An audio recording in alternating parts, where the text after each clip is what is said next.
So if you're joining us, welcome to the kickoff, the official kickoff of Cannabis Week, Volume 1.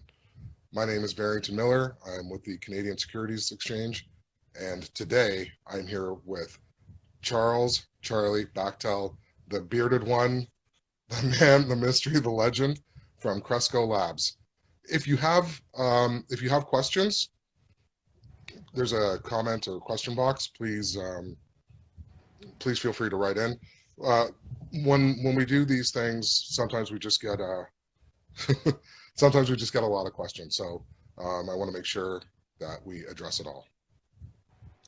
So welcome to the show. Welcome to these times, these unusual times that we're in. How are you doing besides your awesome growth? It's I think hanging in there is isn't that the usual response to that question these days? It's good. It's different. There's some challenges to it. There's some silver linings that I think people are finding both professionally and personally. So hanging in there. But thanks for having me here today. I appreciate this. It's nice to have some connectivity in these times. Well, these are definitely interesting times. How's let's just start. How's business going? Business is solid. I think that question is answered maybe a little bit differently depending on which states you're in. Of course, just like it is even during normal times. All of these states are unique. So some of them are different than others. Of course, Massachusetts is a bit of an outlier with regard to adult use not being deemed essential. But other than that, all of the other states that we're operational in have deemed cannabis an essential business. And so it's allowed us to continue to operate. It's allowed us to continue to, be able to have our team members come in and perform their roles and produce products and get patients and customers the products that they need. So, all in business is good. It's stable. I'd say that. I think there was a little bit of maybe a premature notion that maybe this was going to be incredibly good for the industry from a volume standpoint. But it was definitely some pantry loading mid March. That was followed by some lower, reduced revenue days too. But now we've seen stability basically across the entire platform. Well, as you know, for our listeners, Charles and I had a little test run prior to, and there's a supporter and advocate, a gentleman by the name of Mr. Alan Brockstein, who we were just talking. We were just talking about everything in the state of the markets, and when it came to Massachusetts. It was COVID related because there was a fear that people would be crossing state lines, and of course, everyone's on lockdown and quarantine. I don't know how true that is, or I'm sure it did play somewhat of a part for their decision. But yeah, it's an interesting way. Everyone's trying to come up with solutions on stopping the spread, but. I don't know. How do you think that was accurate? How do you feel? I think we're a relatively recent addition to the Massachusetts program. And so our relationships with that administration, with that regulatory body, in the states where we've had material positions for a while, we definitely have a different level of connection with the regulators and administrators. And so we have a better line of sight into the rationale behind decisions that get made in most all of the other states that we're in. So we're a little bit we don't have that level of connection with the Massachusetts regulator. I think they were very concerned. The governor was very concerned about sort of the impact of crowds and crowds forming. I think that's almost, it's kind of a perfect storm of Massachusetts being really the only adult use program in the Northeast. So I think it's fair to assume that there is a lot of, sort of cross-border presence in the state of Massachusetts, participating in the program there, with a public health issue where you're trying to keep crowds from forming, and you're trying to really keep infection out. And the really unfortunate, so I guess there's rationale behind the thought process. I don't want to judge, but the unfortunate thing though is that can't be disputed, is that when a cannabis program switches really from just a medical program to a medical and an adult use program, you definitely have people that are able to qualify for medical cards that for whatever reason, a number of reasons, don't. They either don't pursue the medical card, or they allow their medical card to lapse, and for a lot of different reasons. So you have a lot of people in the state of Massachusetts that really do and need cannabis for quality of life, for medicinal purposes, that are now kind of caught in this really unfortunate circumstance where they don't have a card and they don't have access to the adult program anymore. So hopefully, though, hopefully it's a short-term issue. Indications are that it should be, but we'll see. Well, those are they're definitely the most important members in all of this, are the patients and those seeking medicinal benefits and the therapeutic positives that cannabis gives. Let's talk a little bit about Cresco. Going into 2020, there was, I'm sure, a different outlook, a different perspective. Now we're here on May the 4th. I've spoken to a lot of companies, a lot of cannabis companies, and I've listened to a few virtual conferences. There are a lot of companies that are flat out struggling. Some are, some aren't, but more so than not are finding this time a little difficult. Some of the big players, some of the big multi-state operators, such as yourself, have the position and have the opportunity to still be able to raise money, still be able to get financing. How's that position that you're in, and what are you doing with that? There's a lot there. It's really, this is it's a unique circumstance to be in, right, where you're dealing with sort of an economic crisis that's wrapped in a public health crisis. And so the way that you have to approach it as a business, it's pretty unique. You've had a lot of times you'll have one or the other. Rarely do you see these issues combined. And dealing with an economic crisis, there's a roadmap for that. And don't forget, I'm from the mortgage banking world, so I went through the downturn in 2008, 2009, and was really at the epicenter of it, and helped create the sort of reform, the post-collapse regulatory environment in the mortgage banking space. So I'm familiar with that. I remember what that was like. I remember the thought process and the lessons learned in what it was like to be at the epicenter of a global economic collapse, where your industry was really at the heart of it. And that's I think half of the issue here. The other half of it is, you could make the argument that, in an economic sort of downturn, you really tighten everything in. You sort of evaluate how to make your company as lean and malleable and efficient as you can.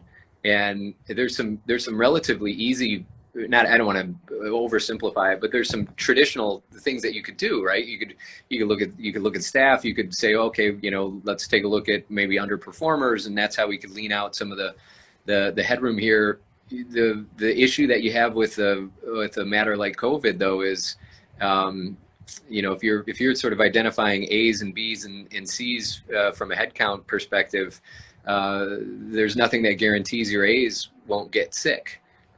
Or call off and not feel comfortable coming into work. So you really have to approach this with from a very broad perspective, and I think you have to be you have to be conservative in a scenario like this. Again, you know, economic downturns. There's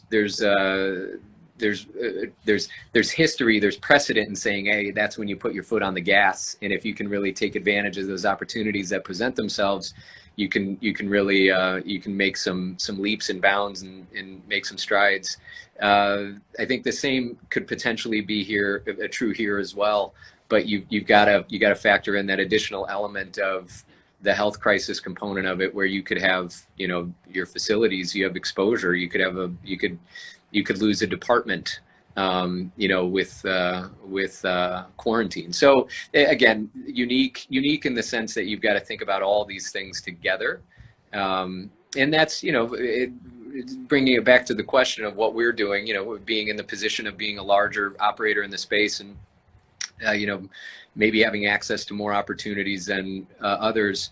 I think we're taking a very cautious look at this, making sure that we have as strong of a management team, as strong of a balance sheet as we could have, to make sure that we put ourselves in a position to, you know, either absorb the downside risk associated with COVID, and or potentially be able to take advantage of future opportunities that might be created through this downturn. Well, it's this leads me to my next point, and sort of a question that'll develop out of this is, you're in the middle, and you're in the middle on between a healthcare crisis and an economic crisis, and that's sort of reminiscent of owning the middle in the value chain, which is what Cresco does. So I think you're actually in the best position to navigate these waters. Let's talk a little bit about the capital position and having those opportunities. There's been some headlines recently of the decisions that Cresco has made to either walk away or not pursue certain opportunities. Can you go into that a little bit? Sure. You know, I think it relates back to exactly what we just talked about. Add on top of that, just the difficulty in M&A. I think 2019 is going to be known for a few things. One of them definitely people are looking for 2019 right now. Yeah, you know, one of them definitely is going to be the difficulty that came into the M&A process when you started to get the DOJ with HSR second reviews coming into play. When you had states that historically had taken 30, 60, maybe 90 days to approve ownership transfers, now take 16 months. You know, our Massachusetts deal that we talked about earlier, that the acquisition of HHH, that was 16 months after we signed the agreement is when we got the authorization from the state to transfer ownership. So you know, it makes M&A becomes very difficult when you have a moving timeline and delays that really just drag M&A out. You look at sort of the change, the shift in capital markets and market values since, you know, when we signed that trike agreement to when, you know, and honestly, we don't even know when we would be able to close it because Nevada still has a moratorium on authorizing ownership transfers. You layer a global pandemic on top of it, and it just became pretty clear to us that the better decision is to focus on what we have, retain as much capital, keep strength of balance sheet as strong as we possibly can, whatever variables come our way, the good, the bad, and the ugly. So that was really the foundation of the decision. You know, it's you haven't second guessed it yet. I think it was the right decision for the organization and for shareholders. I think a lot of people agree with that decision. I know there's companies out there who probably would have, you know, if somebody's offering cake, they would take the cake, and but that just shows some of the responsibilities you have, not only to your patients but also to your shareholders and investors. Speaking of delays, let's talk a little bit about social equity. Yeah. For our audience and listeners, Charlie's been very, very involved in the social equity program not only in Illinois, but nationally in the United States. And there's a lot of credit that should go to him and his organization for their thought leadership when it comes to that. But, I know there's been delays, and we talked briefly about that. If you'd care to elaborate for our audience. Yeah, so I mean, like and I appreciate the kind words on the social equity focus. For us as an organization, we are a value-based, stakeholder-focused organization, right? We always have been. The mission of the company when we started it was to normalize and professionalize cannabis. And I think as you talk about what it means to normalize this industry, it means to have this industry really, and to professionalize it, it means to make this industry as respectable as we possibly can make it. And I think when, in our history, when we've been presented with, opportunities to just sit back and say, well, okay, what's the right thing to do here? We've historically been rewarded for being willing to go there, right? And to really think about all the stakeholders that are touched by this industry and the development of it going forward. And you could argue that the stakeholders that were involved in the sort of the Gen 2 of highly regulated, compliance-focused medical, you had roughly the same stakeholders, but as soon as you stop talking about epilepsy and you start talking about just being over the age of 21, without a doubt, it shifts really what you have to think about and the stakeholders that are involved in making sure that there's an equitable development of an industry that historically has been illegal and has historically impacted different communities differently. So for us, it was just it was right in line with our ethos, with our thought process and the culture of the org. But so it's a great, very rewarding thing to be a part of, because it's also I think it is the future of the industry. I think this is the way that the industry develops, and pre-COVID, that really was the focus of the development of this industry was going to be done on a very fair and equitable manner. It's also one of the reasons that some of these the delays that came in 2019 with M&A was because states started going like, is this really, do we MSOs coming in and big corporations? There was a lot of groundwork that we had to put in to show we're doing this though in the right way, that we're not just we're not here to sort of take advantage of an opportunity. We're here to actually create opportunities. But in Illinois, as you're aware, the adult use law was really developed on a foundation of creating a social equity platform, and definitely social justice. You sit on the state panel, right? If I'm not mistaken. I did, yeah. I was, that was probably, one of the highlights of my career is, being invited to be on the governor's transition team and focus on this issue. So it was great to be a part of it and really see how that development process works. But it's such a great component of what we establish here in Illinois. Unfortunately, though, COVID is delaying it. It's one of those things that when the government agencies only have so many hours in a day, or so many opportunities to meet, in person or virtually, and what can happen virtually versus what has to happen in person because it requires public input. There's a lot of complexity that comes into it, and unfortunately, the rollout of the social equity applications, the licenses for the social equity applicants in Illinois is a bit delayed. As of now, the 75 licenses that were earmarked as part of this next round, they were supposed to be issued by May 1st, and now I believe that date has recently been pushed to June 1st. So hopefully it stays on that timeline. But we helped, I want to say, I haven't seen the numbers in a little bit, but I think it was 52 different groups submit over 200 applications as part of that process. So we would love to see them issue those licenses and get that side of the industry up and running here in Illinois. And you know what? It's actually unusual, and I'm a little surprised, as well as a few other people that we've talked to. This is the time when you would think certain projects, certain initiatives would be pushed through. They would help, or at least with, in some part, with economic recovery, with socioeconomic. Of course, there's always healthcare and medicinal. And you know, most of the decisions that need to be made and can be made can be done like this. It can be done virtually, and so I'm actually surprised there hasn't been a fast track of sorts for these things to get pushed through, either at the state level or the federal level. Yeah, I don't know what the bottleneck is. I don't know if it's still in the review process, and maybe the review process had gotten sort of off track. When it does come to that merit-based application process, that's usually the delay is whether or not they've made it through, you know, all the applications that were submitted.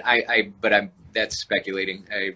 I don't know exactly what the delay is, but I'm with you. I hope that they can push it through and issue those licenses by the 1st, because we have seen other examples where they really do focus on, you know, the sort of the decisions that need to be made to benefit society. We have seen examples of those being fast-tracked and those decisions getting made. You know, again, it's one of the silver linings that I think we'll see with this COVID event is some of these regulatory and legislative changes that we've been able to get authorization for. Super logical, incredibly rational, just make a ton of sense. Those have been expedited. I think we've been able to get some changes to some state programs that probably would have taken us 2-3 years in order to get that we've been able to get through, because again, they're just so logical. They make a ton of sense, and they create a benefit, a mutual benefit for these programs. So that is one of the silver linings we've seen.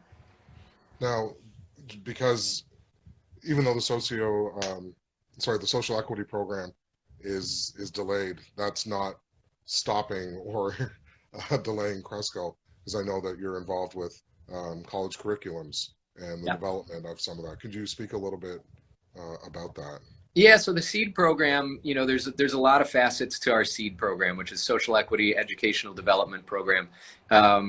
Part of it was the incubator system that we put in place for Illinois, and helping the social equity applicants get ready to submit their applications in you know, both in preparation and in seed funding. But you know, the other parts of it are just general, you know, good neighbor, community-focused initiatives. So, you know, one of those definitely is working on curriculums for a cannabis-related curriculum for colleges and universities, and, you know, some here in Chicago and Illinois, some in New York, and then Ohio as well. So we've continued to push that forward, and then, you know, and again, it's one of the incredible opportunities we have in this industry. Again, and when you think about it the way that Cresco does, as stewards of this industry, to make sure that it continues to develop in the right way. You know, our lunch program is, again, it's one of those sort of silver linings in the COVID issue. You know, companies that are going to make it through this the best are companies that have really reacted the fastest, that prepared for it as quickly as they could, and then managed change really well. Right. I think those are kind of three things that organizations that are going to handle this better than others are going to show. In culture of the organization is sort of this overarching requirement. I think you could dot all the I's and cross all the T's, but if you didn't have a strong culture in your organization coming into this, you're going to struggle. This is an issue that is weighing on your team, your employees, as much as anything they've ever dealt with. Yeah. So, you know, one of the things that we did was, and again, for a variety of reasons, we launched this our lunch program, where for all of our facilities, the production facilities, and for the retail dispensaries, we're having lunches brought in every day for the staff. And again, it helps. Not only does it help defray some cost, right? And you know, whether they were bringing in their own meals that now they don't have to bring in anymore, they could leave at home, or they were going out and you know, paying for lunches on a daily basis. Now, you know, we're covering the cost of that. One less thing to worry about. One less thing to worry about. It's one less, you know, potential exposure event that they have to worry about in a day. You know, I mean, imagine our facilities where if you've got 100 employees that are all going out for lunch to, you know, a dozen different places, the safety of the environment that they come back to, and again, for each other down there. Now they all know that they're there in the morning and they leave in the afternoon. But the other ancillary benefit is, we're working with 90 different restaurants around the country that are providing these lunches to our employees. I think it's 650 lunches a day. So, the feedback from the community of us supporting these local businesses, we just sent out an announcement to the organization on Friday about this, because I wanted to make sure that everybody understood the impact that they're having. So we're hearing it from, Mendota, California, and from Brookville, Pennsylvania, and Joliet, Illinois, on these local restaurants that literally are being kept open. Because of the fact that they're doing 30, 40, 70 lunches for us a day. So it's that too is part of that sort of seed initiative of, making sure that we are good members of the communities that we're in. So I sort of have a two-part question, and this will flow right into what you were just talking about. You come from the mortgage banking background, so I know there's experiences and lessons that you've taken from that. And there's lessons that you're learning every day, just being battle tested during COVID-19. What have you brought with you from the past? What have you brought with you from the last 2 months? And how's that tested you as a leader? And what are a couple of the things that you're proudest of? Great question. I've always found it's not my question. I'm not going to take credit for it. Whoever asked, great question. I find a lot of parallels. I always have, all right, between my experience in mortgage banking and cannabis. And most people, until they hear it, and I know, Barrington, you're familiar with it, but I get asked that all the time. How in the world does an attorney from the mortgage banking space, end up, starting a cannabis company? And for me, I'll give you the very short version. My experience in mortgage banking was you had an industry, and keep in mind I was at a state chartered organization, so not federally chartered, state licensed, state by state by state. So the mortgage banking space to me was an example of an industry that was going from relatively unregulated to hyper-regulated overnight on a state by state by state basis, where Illinois was different than California, was different than New York. And it had a subject matter that had a tremendous amount of negative stigma associated with it after the collapse. And so then let me tell you about, cannabis, especially in 2014, 2013, when I got interested in it. An industry going from unregulated to hyper-regulated overnight on a state by state by state basis with a subject matter that had a tremendous amount of stigma associated with it. So for me, there were just a ton of parallels in what it was like when an industry sort of goes through these steps. And when you have to win sort of approval from a constituency that didn't want to trust you, didn't trust you. How do you build that trust? How do you operate in such a transparent way that you build that trust? How do you not run from regulation, but you run towards regulation because that is part of the future, so you embrace it and you engage in it. So those are lessons, just fundamental lessons that transferred over to the cannabis effort here pretty seamlessly. The downturn lesson, though, was without a doubt, it was managing the strength of your balance sheet, and it was making sure that you weren't overextended, and it was making sure that you hit these challenges head on. You didn't have time to be knocked back on your heels and think about it and to fear it. You had to put your head down, you had to run forward. And you had to do everything that you needed to do to make sure that you survived, that you were, that you had the balance sheet, that you had the cash to be able to push through the immediate challenging times, and that you had that sort of fortitude, that level of engagement, that commitment to doing this that most around you didn't have, and question them now of the same kind of a thing. A lot of people are put in positions like this, and they do throw their hands up and say that this is too much. This isn't what I signed up for. This is too challenging. That the DNA of Cresco Labs was it included the opposite. It was, we like to run through brick walls. We like to kick doors open. We find opportunities and challenges constantly. We love it. We love love challenges and we love to find those opportunities. So I think a lot of those experiences helped us develop our, the way that we reacted to COVID and the way that we implemented the game plan immediately and the way that we managed change and the decisions then that we made that were balance sheet focused. Because the potential silver lining here, which is yet to be determined, is if you do this the right way, if you respond and react appropriately to downturns, you can slingshot out of the backside of them and really create a better operating leverage and market share than you had going into it. So again, opportunity and challenges, it's fundamental to us.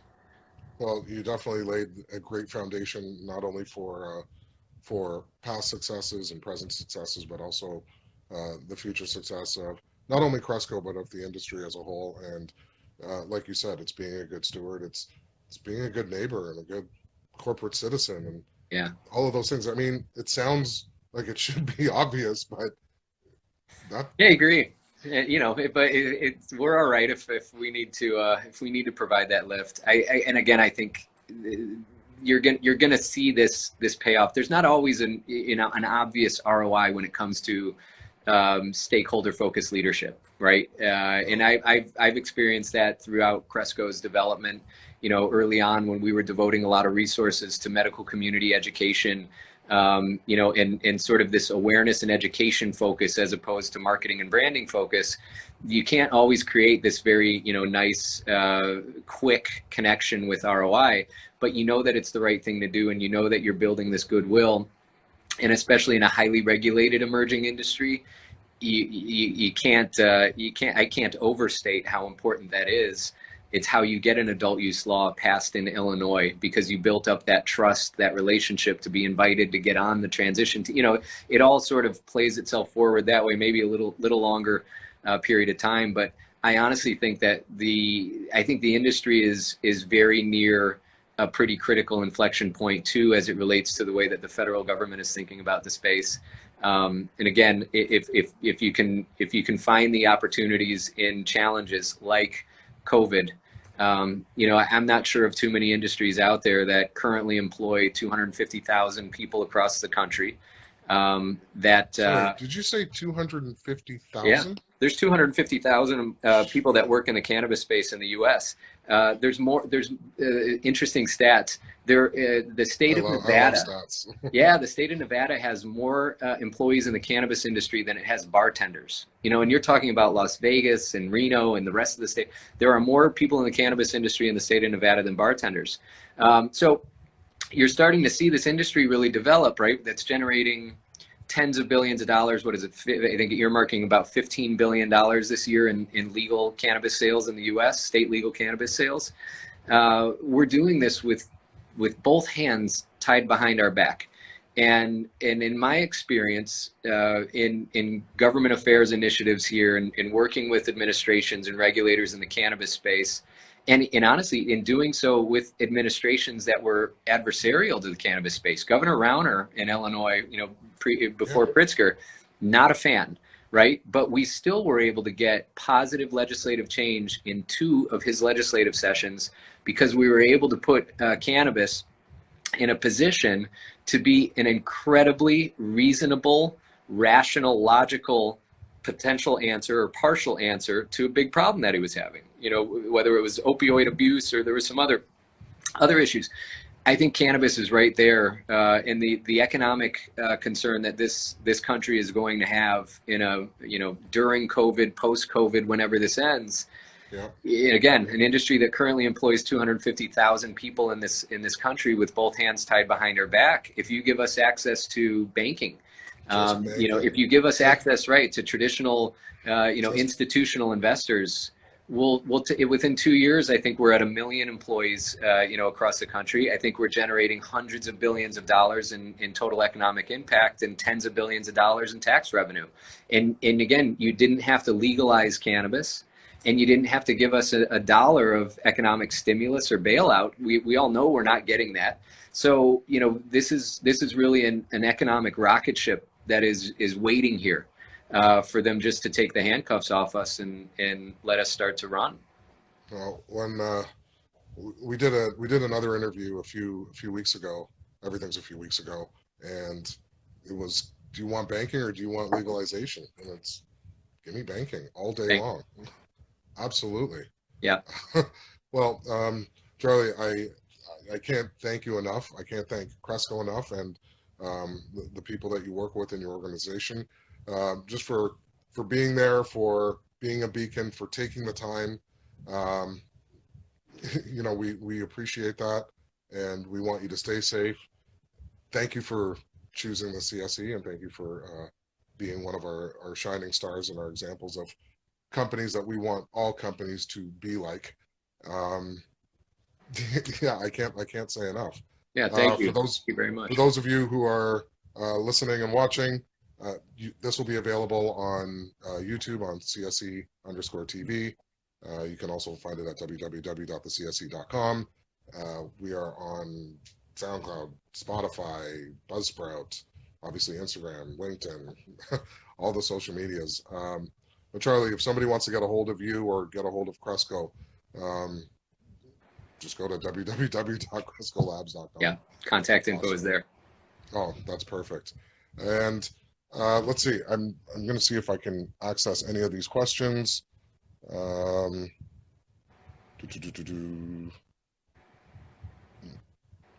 should attend more conferences. No. Somebody's telling me I should attend more conferences.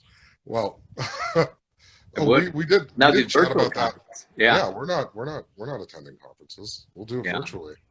Um, You and know, I there just are want you to different. know, this is the first time I think I've worn a dress shirt. Definitely the first time I've worn a tie. So Nice. that's I appreciate. I'm honored. awesome. So thank you so much for taking the time. Thank you to the listeners and for the people watching. And on behalf of the CSE and hashtag finance and Instagram Live, I'm your host Barrington Miller. And I'm here with Charles Bachtell.